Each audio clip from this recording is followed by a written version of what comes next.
नमस्कार दोस्तों।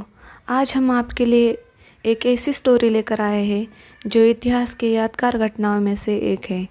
आज की हमारी कहानी एक जेल ब्रेक की स्टोरी है जो साहस, विल पावर और टीम वर्क की मिसाल है। तो चलिए शुरुआत करते हैं कहानी को। आज की हमारी कहानी का नाम है द ग्रेट एस्केप। 1944 द्वितीय विश्व युद्ध के दौरान जब दुनिया विनाश के कगार पर थी, तब ऐसी घटना घटी जिसने साहस, धैर्य और आज़ादी की महत्वाकांक्षा को परिभाषित किया। यह कहानी है इतिहास के सबसे अद्भुत जेल ब्रेक की, द ग्रेट एस्केप।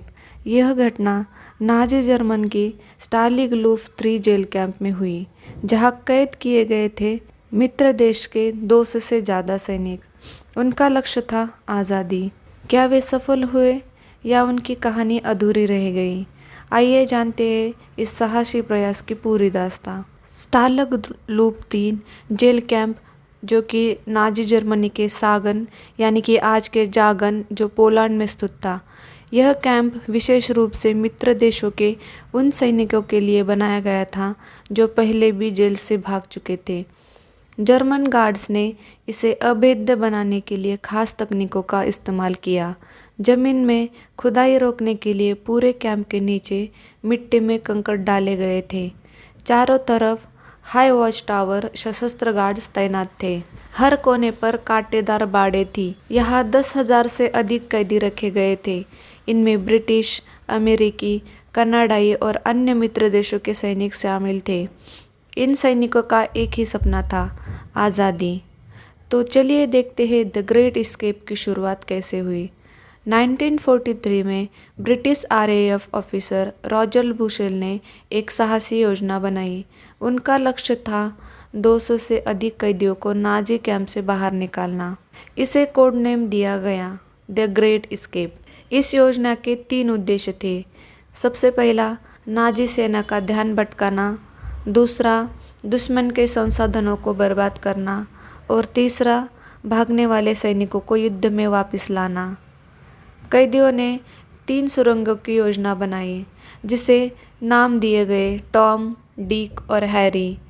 टॉम जो कि कैंप के उत्तर की ओर था, डिक जो कि कैंप के पश्चिम की ओर बनाया गया और हैरी कैंप के दक्षिण की ओर बनाया गया। इन सुरंगों को गुप्त रखा गया और इन्हें नाम दिए गए ताकि गार्ड्स को भ्रमित किया जा सके। यह योजना एक चुनौती थी, लेकिन कैदियों ने इसे नामुमकिन को मुमकिन करने का मिशन बना लिया। अगला कदम था सुरंग की खुदाई। यह काम एक कठिन के साथ साथ बेहद खतरनाक, थकाऊ था। सुरंग के 3 फीट गहरी और 300 फीट लंबी थी। काम छिपाने के लिए कैदियों ने खनन के दौरान निकलने वाली मिट्टी को अपने पैंट्स में छुपाकर कैंप के आसपास फैला दिया। सुरंग की दीवारों को स्थिर रखने के लिए उन्होंने लकड़ी की बीम बनाई। चलिए देखते हैं ये सब बनाने के लिए उपकरणों का निर्माण कैसे किया गया।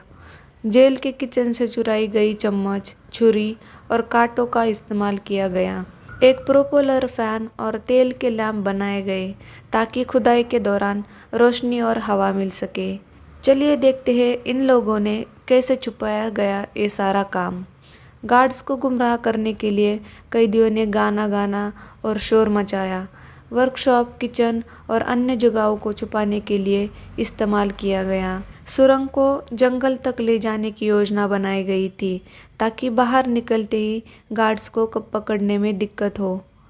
सिर्फ भागने की योजना बनाना काफ़ी नहीं था। कैदियों ने नकली पासपोर्ट, नक्शे और पहचान पत्र बनाए। इसके लिए उन्होंने जेल कैंप में उपलब्ध कागज, स्याही और कपड़े का इस्तेमाल किया। कैदियों ने नाजी सेना की वर्दी और सामान्य नागरिकों के कपड़े तैयार किए। इसके साथ ही कैदियों ने चोरी छिपे नाजी जेलरों से नक्शे और कंपास चुराए। वे रेल और सड़क के रास्तों को याद करके अपनी यात्रा की योजना बनाने थे। 24 मार्च 1944 की रात इतिहास का सबसे बड़ा जेल ब्रेक शुरू हुआ। करीब 76 कैदी सुरंग हैरी के जरिए बाहर निकले। हर कैदी को बाहर निकलने में 10 मिनट का समय लगा। पहली बार में सब कुछ ठीक लग रहा था, लेकिन सुरंग जंगल तक नहीं पहुंच पाई थी। कैदियों को बाहर निकलने के लिए गार्ड्स से बचते हुए 10 फीट तक रेंगना पड़ा।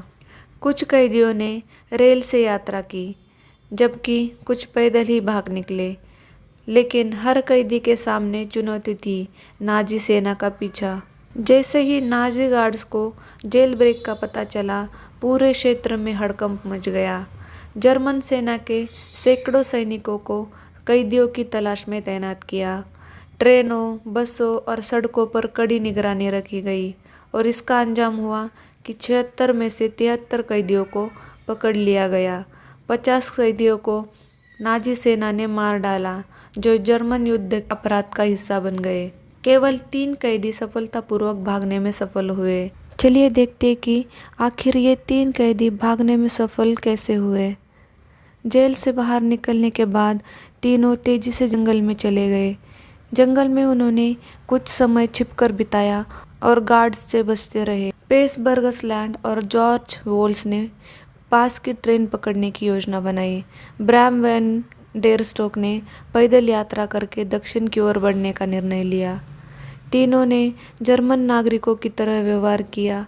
नकली पासपोर्ट और टिकट का उपयोग करके वे ट्रेन और अन्य परिवहन का इस्तेमाल करते रहे। बर्गसलैंड और जॉर्ज वोल्स ये दोनों नॉर्वे होते हुए स्वीडन पहुँचे, जो मित्र देशों का सुरक्षित क्षेत्र था। वहाँ से उन्हें ब्रिटेन भेजा गया। ब्रेन वैन डेर स्टोक, उन्होंने नेदरलैंड और बेल्जियम के रास्ते से यात्रा की। फ्रांस के भूमिगत प्रतिरोध समूह की मदद से वे स्पेन पहुँचे। अंततः उन्हें ब्रिटेन पहुँचा दिया गया। द ग्रेट एस्केप एक साधारण जेल ब्रेक से कहीं अधिक थी। इसने युद्ध के कैदियों की इच्छा शक्ति, साहस और आज़ादी की चाह को दर्शाया। इस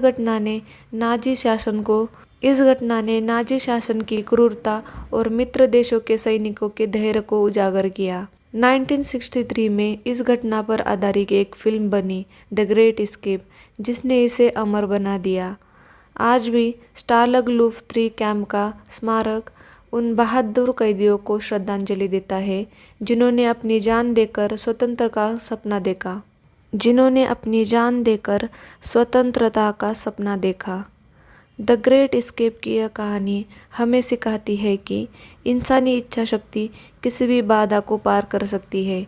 चाहे परिस्थितियाँ कितनी भी कठिन क्यों ना हो, आज़ादी का सपना कभी नहीं मरता। अगर आपको यह कहानी प्रेरणादायी लगी हो तो हमारे चैनल को सब्सक्राइब करें और इसी वीडियो को लाइक और शेयर करें।